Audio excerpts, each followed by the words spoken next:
The broadcast is now starting. All attendees are in listen-only mode. Hi, everyone, and thank you for joining our May Florida Broker Roundtable on Principles of Lead Follow-Up, hosted by our Florida broker, Robert Milligan. Before we begin, I want to remind you all about a few different ways to reach us here at Corporate. Of course, you can always email us at support@ajicorporate.com. This is the one email that you need to remember. Our support team will go ahead and answer any questions that you have, or they will pass it on to the appropriate department. Also, feel free to call us at 866-463-5780. In addition to contacting us via email or phone, I do want to remind you about our live chat feature. When you are on your Allison James University dashboard, you can click on the blue bar in the bottom right-hand corner to instantly get in touch with a member of our support team. This is a really quick and easy way to instantly reach someone at corporate. With that being said, I would now like to pass it over to our Florida broker, Robert Milligan. Good morning, Robert.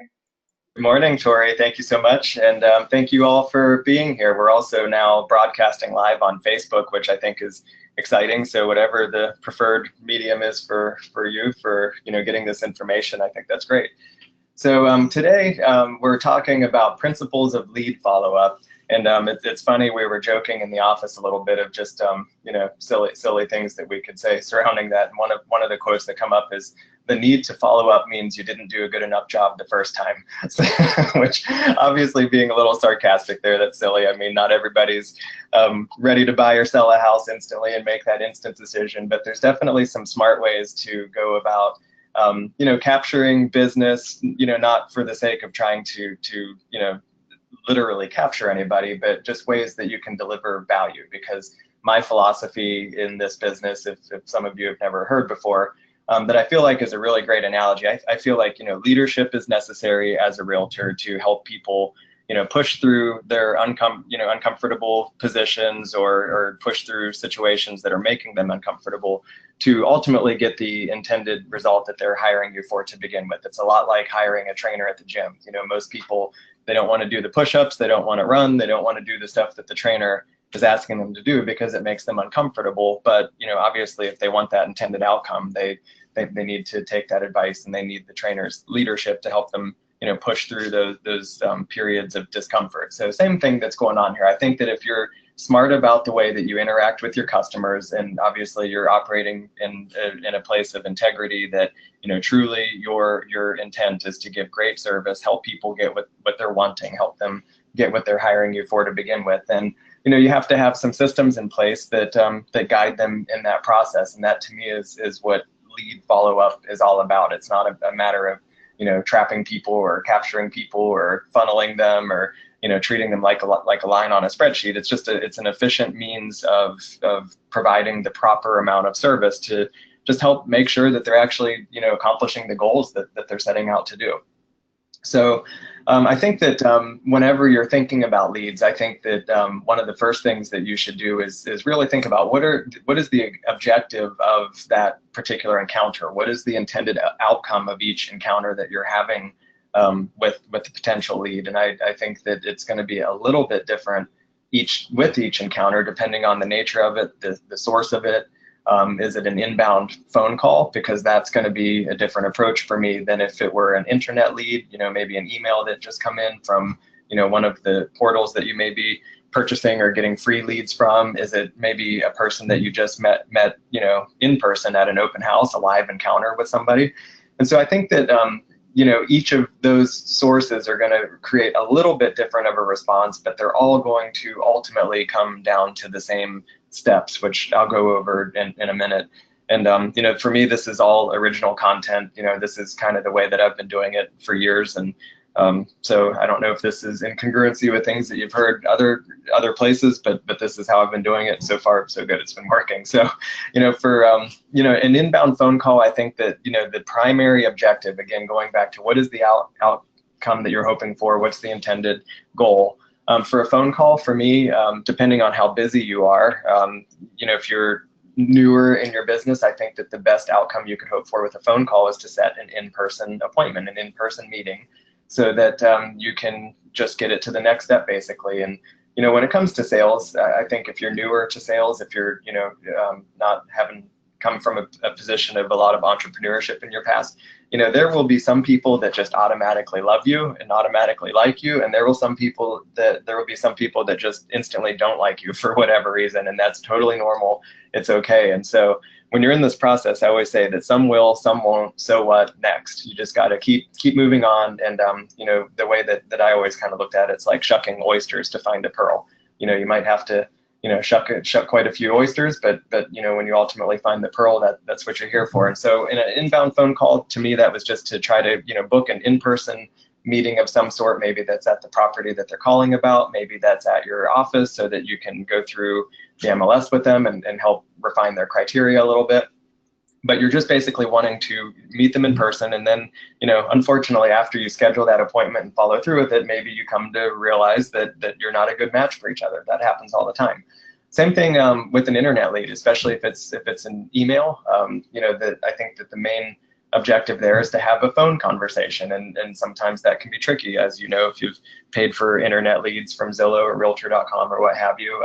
Sometimes it's hard to track these people down, or sometimes they give bad information to begin with. But if you can have an authentic phone conversation with an internet lead, I think that that's the primary goal that you could be hoping for, and then hopefully convert that phone call, in my mind, as few words as possible into an in-person appointment. The reason I emphasize that and say that, as a salesperson, sometimes you can actually say so much that you almost buy back whatever it was that you were trying to close. And sometimes the best thing to do for me was just I would use the phone as an appointment setting tool alone. I would avoid as much detailed information as I possibly could. And again, this is going back to a place where you're not quite as busy and you're trying to establish your business. Sometimes the roles kind of change a little bit after you've created your business and you have a lot of momentum and time is precious. Then you might want to qualify these encounters a little bit more, and you might actually miss opportunities, but that's a calculated risk because you're busy and you're trying to protect your time.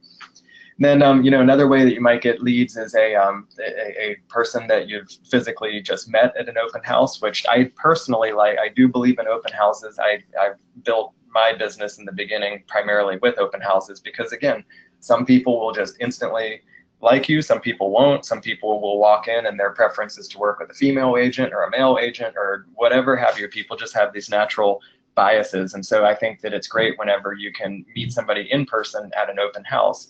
And then obviously you've eliminated the first two steps. And so, when you're connecting with these people in each of these scenarios and you have these slightly different approaches, the one thing though is that whenever, once you've got these people in your world, you're going to kind of funnel them into the next steps that all kind of rhyme with each other. I think that, you might with an internet call be trying to get an in-person meeting, but at an open house, you've already done that. So however you arrive here, the next encounter and the general steps of that should generally be that your first step is to demonstrate value to the customer. I think this is an important one to not overlook because if you're effective at demonstrating value, and part of that I believe is condensing your value proposition into a short story. And I choose the word story very specifically because stories sell. Facts and figures are forgotten. And no matter how great of a company that we are at Allison James, and we are, that's not relevant to customers. They don't care how much you've sold. They don't care how much our brokerage has sold. They don't care how many years we've been in business. They don't really care about much of any of that stuff. They definitely don't care about me. They don't care about you. All they're trying to do is assess in the beginning, is this somebody that can add value to my life? Is this somebody that has special access to something, some knowledge, some, special situation in real estate, some special access to the property that I want? They're just looking that you can, basically give them and provide them with value that otherwise may be difficult to find. So I think that if you're intentional with thinking in advance what your value proposition is and building a story around that, it actually took me probably a good 2-3 months, and it gets updated and it changes from time to time. But when I was brand new in the business, it took me a good 2-3 months of really going deep to figure out what is my story that I'm going to be conveying to the marketplace whenever I meet somebody, almost like a, not quite an elevator pitch, but similar to that, where, you've only got maybe 20 or 30 seconds to tell a compelling story and hopefully, create enough interest that this person decides that you're, worthy of having a relationship with. So figure out how you're going to demonstrate value. I know over the years, there's been many ways to do this, and the market changes. But back when there were a lot of bank-owned properties, one way would have been a foreclosure list, or maybe some assignments or things that were coming that were not yet on the market, and you could let your investors know about some of those properties in advance. Maybe off-market properties. Maybe you had some specialized knowledge about the way that your city is developing and new projects coming in that may not have been easily attainable knowledge for people. So there's different ways of demonstrating value, and it's really important that you take some time to figure that out and do that first, and that way the customer's going to want to connect with you. So secondly, you're going to from there capture the customer, and the information that I'm specifically looking for is a phone number and an email address. I think that it's really important to get both of those. And when you're doing that, there's different ways that you may or may not be comfortable with. I mean, for me, it was kind of odd, but I actually preferred not having a flyer with me at an open house, which sounds kind of silly. But that was at a time whenever I could easily email the link to a customer, and so no matter what open house that I was at, I would just kind of say, oh, I just used my last flyer, but what is your email address? And I can send you some really good info. And it's actually, these days better info, because when I'm at an open house now, if I'm doing one, I'll email the customer Matterport tour, video links, more robust data than I could have whenever than any piece of paper I could have given them. And in the meantime, of course, we've gotten their email address. So second step is to make sure you're really dutiful, diligent. I know some realtors, at an open house, for instance, will say that, the seller requires that I keep a log of each person that's entered the home, and whatever it is, we have little cards that we have customers fill out at open houses that it just has their name, phone, and email address primarily, but there are little check boxes like do you plan to buy, do you plan to sell, if so, in the next 1 month, 3 months, 6 months plus, what's your price range, bedrooms and baths, pool, there's a bunch of check boxes where they don't have to actually write much, they just check boxes, and it's a good way to get better data, which I call the supporting data, which I think, whether you get it up front or later, that would be the next step after you've gotten their phone and email, is to gather their supporting data, figure out what their criteria is, because now there's a lot of computer machines that, that can do most of the heavy lifting of the follow-up for us. So figure it out, if they're selling, when do they want to move? Where are they moving to? What's the motivating factor behind that? If they're buying, what kind of space, what kind of square footage, what is the motivating driver behind the purchase? How quickly do they need to do that? So, you got to figure out all that supporting data. And then with each encounter, you're basically just always trying to set the next appointment. You want to try to, as much as possible, not close any loops, and always, keep the loop continually open by setting the next appointment. And the next step, I would say, for us in our office, we create an auto email for basically every customer that comes in our world, and that would be through the MLS, and that would be properties with matching criteria. So we create an auto email in the MLS for every customer, whether it's a buyer or a seller, with matching property criteria. And that might sound a little strange at first, but on the seller side. But every seller, of course, is interested in any activity in their neighborhood that would potentially affect the equity in their own home. So if there are any new listings that have come out, as they come out recently, or any pending sales or any recently closed sales, we try to, depending on the nature of the customer, either on a weekly or on a monthly basis, when we touch somebody, we put them on an auto email through the MLS. And, there's been many times over the years that a customer would reach out after maybe 1.5 years of 2 years of getting those kinds of emails and say, geez, these reports that you've been sending for the last, every month for the last 2 years or whatever, those have been really helpful. And now, now the time is finally right. I'm ready to sell. So that's a good tip, I think, that if you've not given that consideration, and then of course it's more intuitive why you would do that for buyers. But and so put them on the auto email, but try to get as much criteria out of your buyers as possible so that they're getting good matches and really good fits. You don't want to inundate your buyers with getting 20 or 30 new choices every single week, of course, if you can, because that's going to be really confusing and might cause them to have what I call analysis paralysis. So try to make sure that you're giving them some good matches, good choices, but you're not just totally inundating them, or you're going to paralyze them. So once you've got your auto email set up in the MLS, then of course many of you use your own CRM system or your own database. And unfortunately, I'm not phenomenal in this department, although I know that Allison James now has this KV Core program, which I understand is quite magnificent, and you can have all of your lead sources automatically pull into KV Core. So that's a really great value add that's at a very steep discount to what the rack rate would be to go buy that independently. So that's another great perk, of course, to working with Allison James. But definitely should have a good CRM, good database, and that you can set tasks for yourself, you can set tasks for your team. But whatever system works for you, I still am a little old school, and I kind of like cherry picking the lowest hanging fruit, so to speak. And I kind of work that with my own Google Calendar system, and I just kind of set my next, anytime there's a customer that I'm kind of focused in on, I'll just set my next reminder to touch that customer just right in my calendar. So whatever works for you, there's no wrong answer. It's just a matter of using something that you will actually use.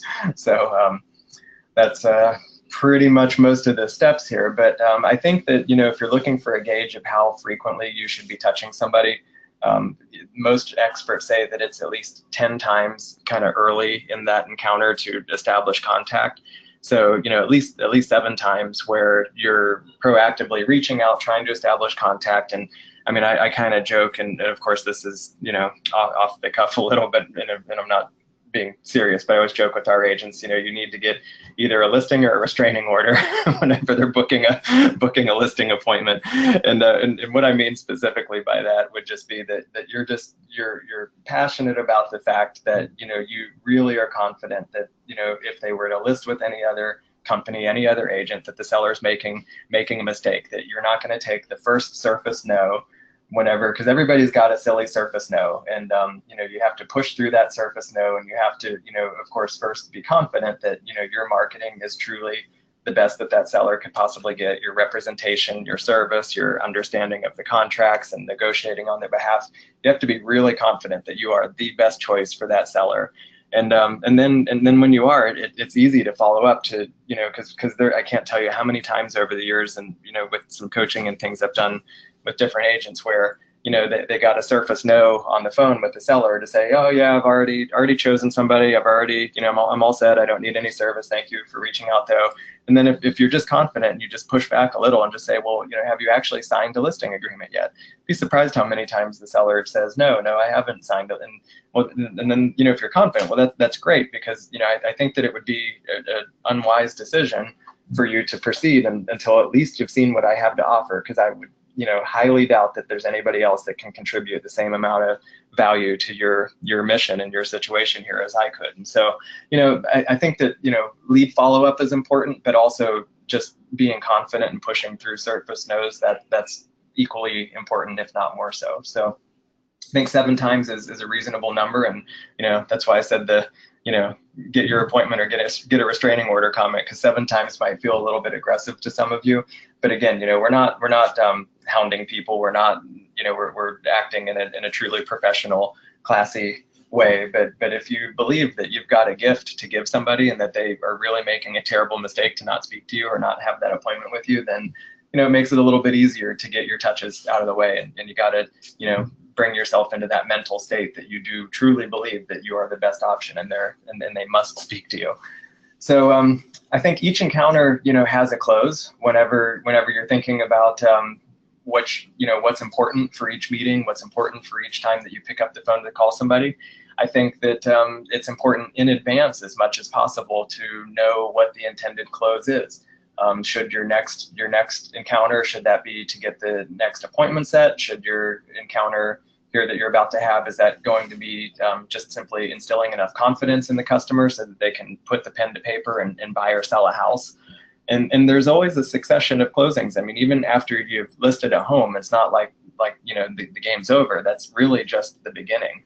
And one of the phrases that I use a lot with sellers, just to kind of help them align with our interest, which is true, is that a lot of times sellers don't really want to list their house, but they do have to sell their house, and they want to sell their house. And so I'll tell sellers all the time that I don't really want to list your house either. I want to sell it. I don't get paid anything to list your house. As a matter of fact, it causes me a bunch of tasks, a bunch of chores, a bunch of expenses with marketing.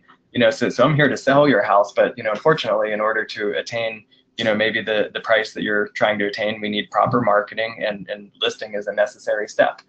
So you got to know in advance what it is that they want, and I try as much as I can to align with what it is that they want. And truly, I don't want to list houses. I want to sell them, and listing houses doesn't do any good for any of us unless they're properties that we can sell. So and even once the home's been listed, that's not the ultimate goal. If you're intentional about it, you can turn a spontaneous conversation with one of your sellers. If they're just chit-chatting about a weekly update or something along those lines, you can turn that conversation into maybe a price reduction that positions you and your customer for better success. So every encounter that you have, there's definitely angles to advance your position and your customer's position to set them up for better opportunities of success. So, and lastly, I think that it's important to at least touch on this, and then probably save the majority of this for another webinar and take some questions. But to me, there are three types of realtors that I observe in this business. And the first are a group that are a bit seasoned. They usually have, a good 3, 4, 5 years of good business with high volume. So they have a lot of referrals, and, and they've just got momentum going, and things are really on a roll. And so those types of agents are the ones that they cherry pick the best business, and I'd say that's probably about 10% of the realtor population that I observe, is that they've just always got an abundance of opportunities, an abundance of leads, and maybe they're not even really worrying so much about following up with leads properly. They're always just kind of picking the lowest hanging fruit, and and you do see that sometimes. That's a great position to be in.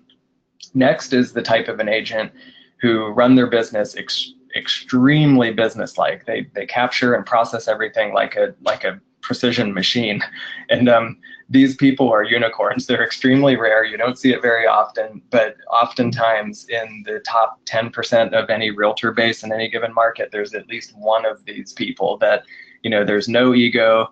They are in this for nothing else but to run a business, and they capture everything, they process everything just perfectly, and it's all the same way, same time, all the time. And last, and unfortunately, the majority of realtors, probably about 90%, is it's not a matter of them not properly following up with the leads. It's more of I think that they don't get enough at bats, so to speak. They don't get enough lead opportunities to get their business established enough to get them over the hump to where they can really be in a position that they're thriving. And so it's partly that they're not getting enough leads, and partly a matter of just not being confident enough that they can properly service a customer. Because if you do believe that you can give superior service, whether it be on the buyer or seller side, then it makes it a lot easier for you to be bold and be confident that that you are the right choice for that customer. And then it just positions you in a different way, and you end up winning more business with that confidence. And and so if you're not getting enough leads and you're not confident enough with the ones that you do, definitely takes a little bit of work internally to just make sure that you position yourself in the right way to succeed. And so that more there, and there's tons of ways to talk about lead generation. We'll save that for another webinar topic perhaps, but I think that that's probably all that I got in terms of how we process our leads, how we handle it, the system behind that, because again, the intended topic today was the principles of lead follow-up. So hopefully I gave you some good info and some good tips maybe that you can implement in your business. And of course, I'm always available for private conversation if that would ever be helpful. Perfect. Well, thank you everyone for joining us, whether you joined us via webinar or Facebook. And of course, thank you, Robert, for sharing your wealth of information and knowledge. during another great broker roundtable. So I hope everyone has a wonderful day, and we will see you all next month for a June Florida Broker Roundtable. Fantastic. Thank you, Tori, and thank you, everyone. We'll see you next time. Bye, Robert. Have a good day. You too. Bye-bye.